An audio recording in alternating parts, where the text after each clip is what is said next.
Este mapa exibe o percentual de adultos altamente religiosos por estado. Observando-o, você perceberá que a região sul é muito mais distinta do que o restante. A região é tão distinta que tem até seu próprio nome, Cinturão da Bíblia. O protestantismo tem um papel significativo na sociedade local, com frequência a igreja acima da média nacional entre as denominações. Mas por que isso?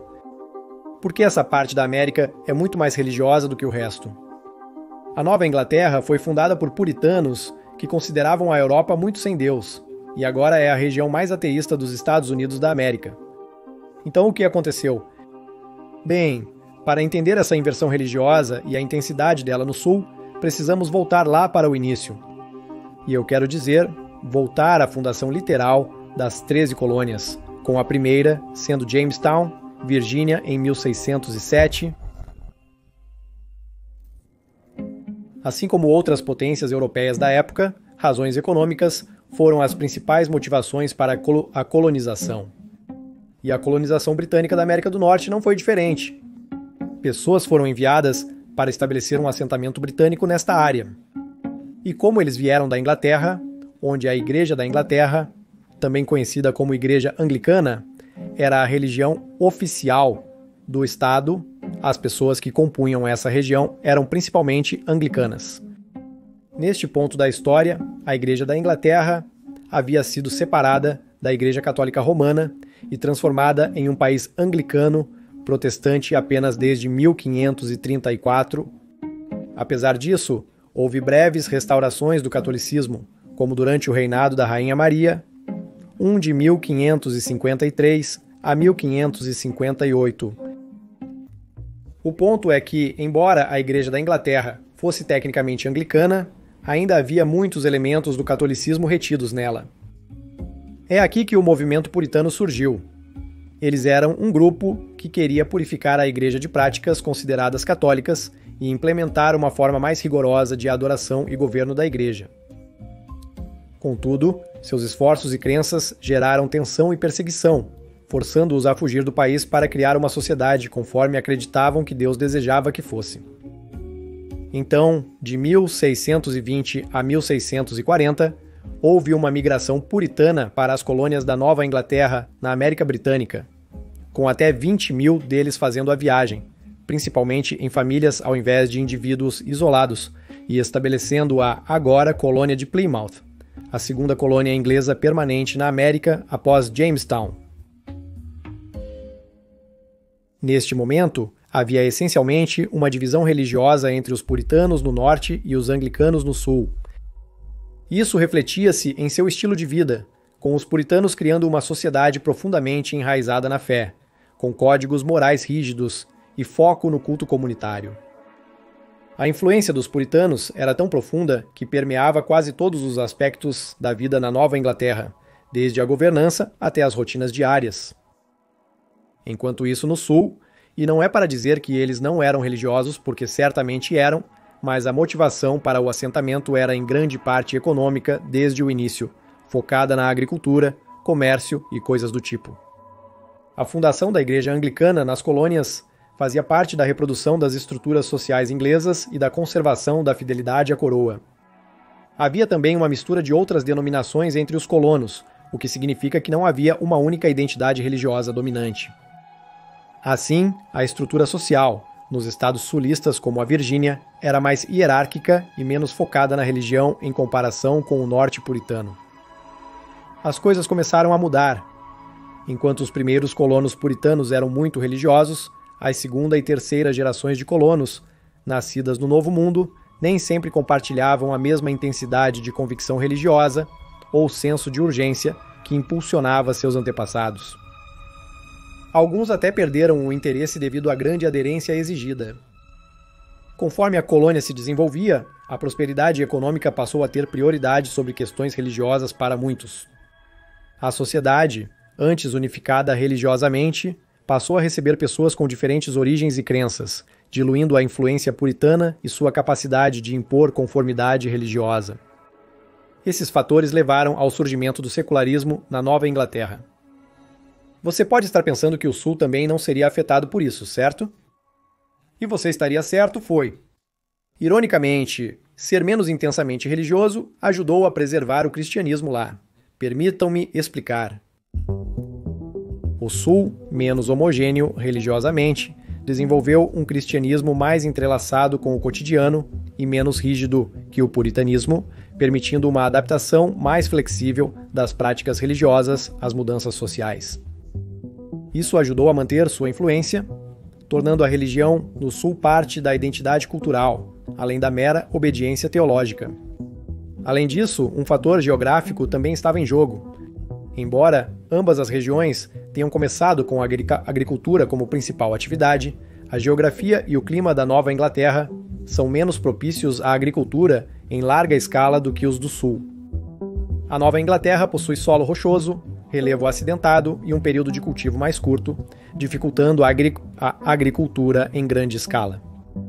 Já o Sul possui solo mais fértil e estação de crescimento mais longa, sustentando grandes plantações. Isso levou à diversificação precoce da economia da Nova Inglaterra.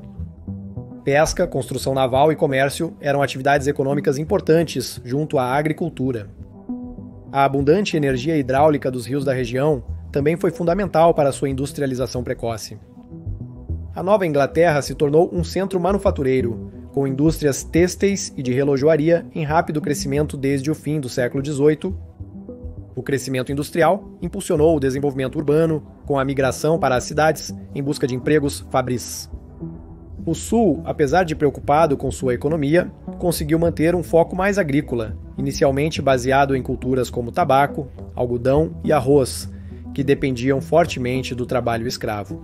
Mão de obra escrava barata em vastas extensões de terra pertencentes ao End. Esse foco agrícola criou uma trajetória econômica muito distinta da industrialização do Norte, que começou bem mais tarde, principalmente após a Guerra Civil. Obviamente, o impacto disso na religião também foi fundamental. A natureza rural e agrícola do Sul por um período mais longo ajudou a manter um modo de vida tradicional centrado na comunidade, onde a igreja tinha um papel significativo. Já a industrialização e urbanização do Norte levaram ao crescimento da educação pública, resultando em maior exposição a pontos de vista diversos e ênfase no secularismo. Dei um salto no tempo desde o início das 13 colônias até o final da Guerra Civil. Mas os eventos ocorridos nesse período contribuíram fortemente para tornar o Sul dos Estados Unidos da América muito mais religioso que o Norte. O grande despertar uma série de rivais religiosos. Como mencionado, o Sul foi impactado pelos mesmos fatores que o Norte, porém em menor intensidade devido aos motivos citados anteriormente. A religião não estava bem em todas as colônias. Grande parte disso se deveu ao surgimento do Iluminismo, movimento intelectual e filosófico europeu do final do século XVII.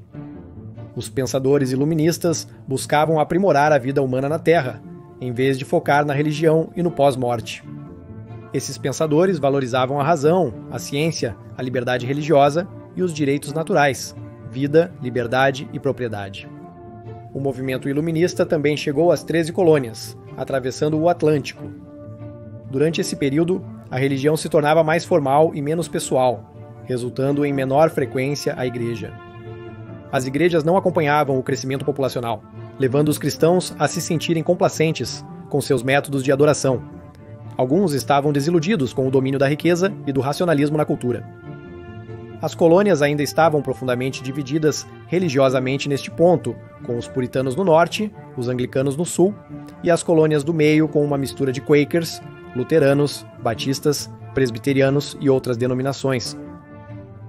Tudo isso preparou o cenário para o primeiro grande despertar, começando de 1730 a 1755, embora alguns coloquem o início dele já em 1720 e até o fim dele em 1770. Em resposta a essas tendências, ministros influenciados pelo puritanismo da Nova Inglaterra, presbiterianismo escocês-irlandês e pietismo europeu começaram a pedir um renascimento da religião e piedade. A mistura dessas três tradições produziria um protestantismo evangélico que enfatizava temporadas de renascimento, ou derramamentos do Espírito Santo, e pecadores convertidos vivenciando pessoalmente o amor de Deus. Esse movimento, que se espalhou pelas colônias, rompeu com as práticas religiosas reservadas do passado, sendo impulsionado por pregadores fervorosos como George Whitefield e Jonathan Edwards. George Whitefield, um ministro inglês, percorreu as colônias, cativando grandes multidões com seus poderosos e emocionais sermões. Ele tinha uma habilidade única de se conectar profundamente com sua audiência, frequentemente levando-os às lágrimas ou ao despertar espiritual. Similarmente, Jonathan Edwards, pregador da Nova Inglaterra, causou um impacto duradouro com seu sermão Pecadores nas mãos de um Deus irado, enfatizando a ira de Deus sobre os crentes após a morte para um inferno muito real e ardente. O estilo de pregação de Edward era marcado por imagens impactantes e uma entrega fervorosa que tocava diretamente as emoções e temores dos ouvintes. Esse revivalismo, motivado por pregação carismática, ia além de ensinamentos religiosos. Foi uma experiência emocional que tocou profundamente as massas. Muitas fontes dessa época relatam pessoas caindo em transe, sendo derrubadas ao chão ou chorando incontrolavelmente.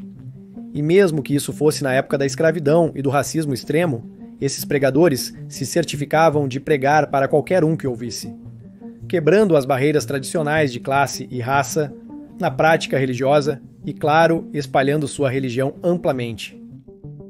Contudo, essa transição para a espiritualidade emotiva gerou controvérsias, causando divisões relevantes nas comunidades religiosas. O despertar originou dois grupos, as luzes antigas e as luzes novas. E sim, tudo isso se relaciona com a divisão dos dias atuais. Basicamente, as luzes antigas, compostas pelos puritanos, batistas e presbiterianos, rejeitaram o movimento de renovação, considerando uma experiência teatral, não uma verdadeira religião. O que significa que as novas luzes abraçaram este movimento revivalista. Eles viam as experiências emocionais e a pregação apaixonada como manifestações genuínas do poder divino, e uma necessária renovação da verdadeira fé cristã. Como você deve ter adivinhado, no norte, a velha luz era forte o suficiente para manter seu domínio. Enquanto isso, no sul, a nova luz, também conhecida como evangelicismo, decolou como um incêndio. As igrejas batista e metodista se tornaram dominantes aqui. Nessas igrejas, havia menos dependência da autoridade religiosa em todos os âmbitos. As igrejas da velha luz defendiam que uma educação extensa era necessária para interpretar a Bíblia corretamente, enquanto as da Nova Luz acreditavam que seu significado poderia ser compreendido por todos. Se você fosse um agricultor naquela época e sentisse o chamado para pregar e conseguisse reunir uma congregação, então você já era um ministro. Havia muito mais pregadores batistas do que de outras denominações, e o Sul naquela época era muito rural, então essa ideia atraía fortemente as pessoas que talvez não tivessem acesso regular a uma igreja. Essa mensagem inclusiva de salvação para todos, independente de status social e raça, impactou profundamente a sociedade hierárquica do Sul. Essas denominações cresceram rapidamente no Sul, estabelecendo uma forte presença evangélica nas vidas cotidianas e identidades das pessoas de diferentes classes sociais. No Norte, apesar da rejeição do movimento, seu foco na experiência pessoal e questionamento da autoridade religiosa influenciou inicialmente o individualismo e uma postura questionadora. Isso, junto com a ênfase da região em educação e comércio, levou gradualmente a uma sociedade mais secular. Esse foi apenas o primeiro grande despertar. Houve mais 2, possivelmente 3 depois. O segundo grande despertar começou por volta de 1795, quando os Estados Unidos já eram oficialmente um país independente. O início da Revolução Industrial também havia começado recentemente nos Estados Unidos da América e a Era do Iluminismo. Embora tivesse começado décadas atrás, estava apenas atingindo seu auge por volta dessa época. Essas duas coisas combinadas marcaram um aumento no secularismo e foco no mundo contemporâneo e na ciência. O primeiro grande despertar concentrou-se nos membros existentes da Igreja, enquanto o segundo buscou atrair novos membros. Para reengajar os adoradores e atrair novos membros, as denominações evangélicas voltaram a realizar avivamentos ativos e energéticos em tendas, renovando a fé. Os primeiros avivamentos em tendas focaram na fronteira dos Apalaches, mas rapidamente se moveram para a área das colônias originais. Esses não eram pequenos encontros de avivamento, milhares se reuniam de uma vez. As reuniões de avivamento não se limitavam à fronteira ou a pessoas brancas. Em muitas áreas, particularmente no sul, as pessoas negras tinham avivamentos separados na época. Batistas e metodistas frequentemente colaboravam nos avivamentos, compartilhando a crença no livre-arbítrio e na redenção pessoal.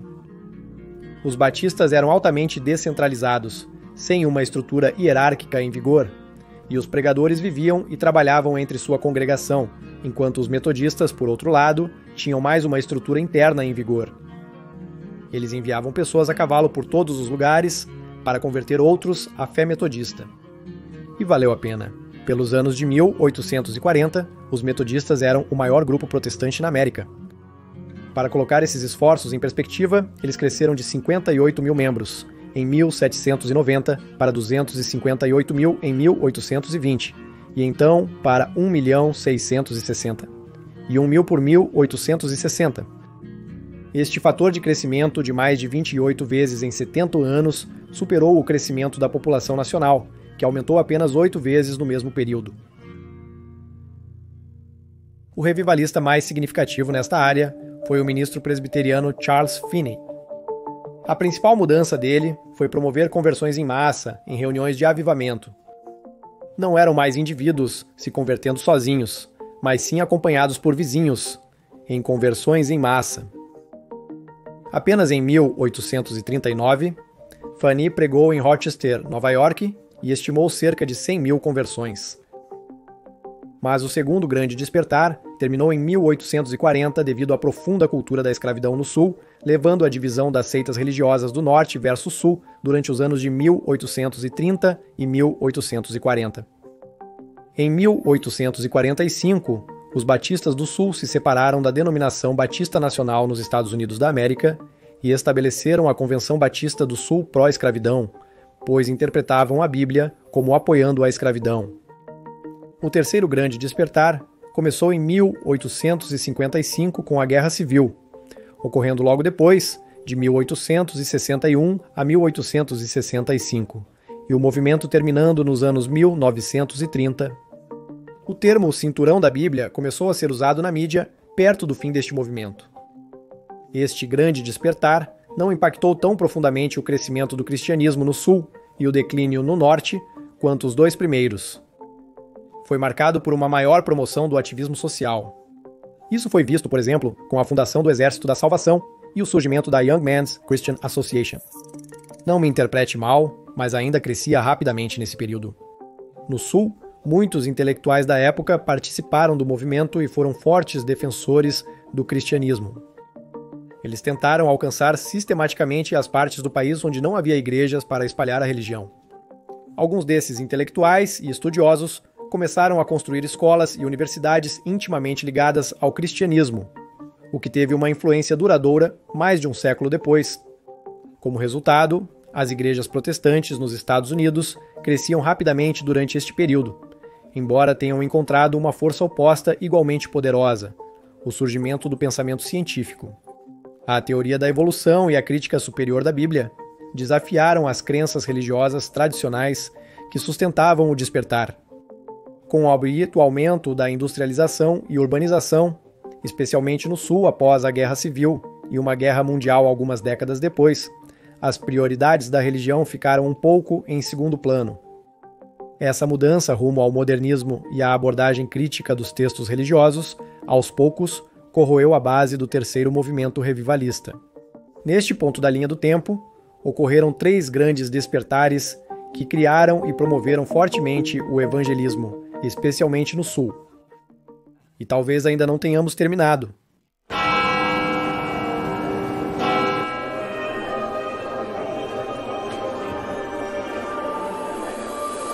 Embora o conceito de um quarto grande despertar seja fortemente debatido entre os historiadores, baseado se teve um impacto equivalente aos 3 primeiros para justificar o mesmo título, o que certamente fez foi consolidar o Sul como a região das pessoas muito religiosas nos Estados Unidos da América, começando nos anos 1960 até 1980, Essa linha do tempo coincidiu com o crescimento do rádio e da televisão, que, usados para transmissões religiosas e evangelismo, tiveram um papel significativo na propagação de mensagens religiosas e na conexão dos crentes. Existe até uma palavra para isso: televangelismo.